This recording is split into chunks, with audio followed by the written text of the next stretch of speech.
here on Sportsnite. We're joined by Lamar Gafford of Cenla Preps to talk about the first couple weeks of the high school football season. How's the season treating you so far? Oh my goodness, this has been amazing so far.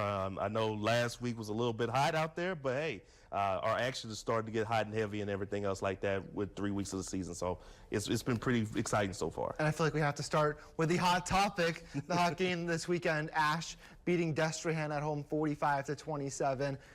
Two of the top 10 teams in Class 5A, the Trojans offense, you saw it firsthand. They were in command from start to finish. Oh, yes, absolutely. And, of course, you have Darius Washington with those 3 first half touchdowns that kind of set the tone and everything. And then, of course, J.T. Lindsey pretty much salting away the game out there with a 200-yard performance and also 2 touchdowns. So it was a very good performance out there. I really liked what Ash was able to do out there. It just seemed like after that muffed punt that they had to take advantage of everything, jumping out to a 14-0 lead, that's what they really needed to do in order to get into this ball game. And, hats off to them there, because I felt like that was a game that they needed.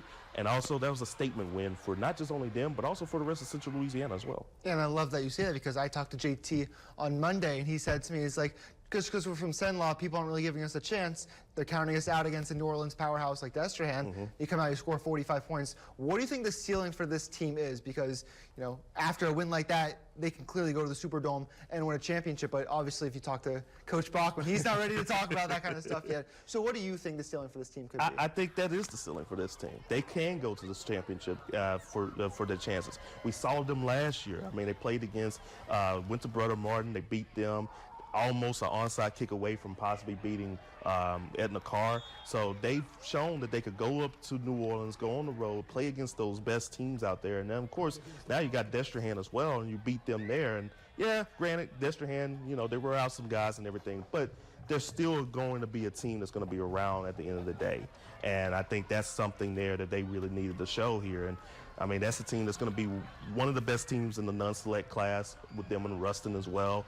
And so they really needed that game. And I really feel like that they can go to the Superdome if everything goes out very right for them. And it's hard to win with a young quarterback.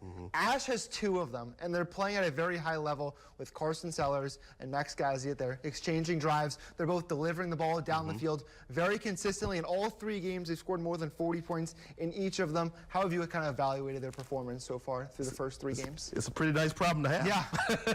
I mean, both of them are really good. And, you get a chance to see Sellers. I saw him throw a couple of passes to Washington that were pretty much on a rope, on a dime and everything. And, those are some plays that you can, you just special ones really make. And Gassett as well did the same thing. I mean, he hit Washington on the 2nd touchdown. That was a very good touchdown pass, right in stride and everything. And, those 2 guys there, I mean, they're developing those guys very well. And, so far so good between the both of them, because I think both of them, I mean, a lot of programs would really love to have them. I think probably all but one, maybe Bunky is probably one of those, but definitely those 2 guys are definitely a great tandem. And let's hit on Bunky. There's not a lot of ton of Cenla teams that are still undefeated this season. Bunky is one of them. They're winning by about 45 points per game. I saw them on Friday. They were up 28-0 at the end of the first quarter against the Voiles. Compton, Kyle Johnson, Zion. This might be one of the most talented teams in all of Class 3. Oh, definitely. I think Compton's really picking up where he left off last season. Last year, he was one of our top guys that could have possibly become the All-Cenla MVP if it wasn't for Zarek Jones of Gina. But this season, he's really picked up where he's left off. It seems like every single week he's accounting for 5 touchdowns, either rushing, passing, no matter what happens here. And so far, again, good night for him against the Voiles. I mean, only really needed a half just to get his numbers in, but still, it continues to show how much of a machine they so far in. And, of course, you got Kyle Johnson, who pretty much do everything: run, return, receive, play defense, do a lot of other stuff as well. And Zion Lee is really becoming also one of our better underclassmen, especially with his breakout season as a sophomore last year. But this year, he's still continuing to make those tackles and everything else like that. So Bunky, I mean, I really feel like that they're still going to be a very solid team. And, that Week 8 game against Gina, that's looming right now. But it's only for us to get a chance to talk about it. We have right that circled in red ink on our calendar, that Gina Bunkie Week 8 game. On the Gina side of things, you mentioned they lost their best running back, the Cenla MVP from last year. Cedric Wilson has done a great job filling the production so far. Gina, they're going to run the ball. They're going to be under center. Still got a good quarterback, Deuce McPherson. What are your thoughts on the Giants going into Week 4 of the season? They're still going to be a good team. They're still going to be a very solid team, and I think that's a testament to Coach Roark and everything. He continues to build up that team. You expected to play a certain way.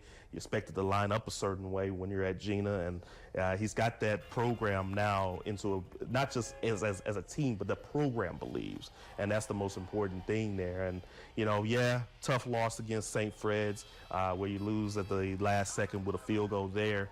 But, that's a very good St. Fred's team. Their coach just came in from Mississippi that also, I think he's won a few championships there. But, they're just going to lick their wounds. I think they're going to come back against Winfield and give them everything that they have. But that's going to be a tough-nosed team. Tristan McClendon, Jacob Belcher, two of the better linebackers that we have here in the area as well. And, I think that it's just only a small hiccup for the Giants right then and there. They're going to be all right. In the so far young football season, what is the biggest thing that's kind of surprised you about how Cenla football is going?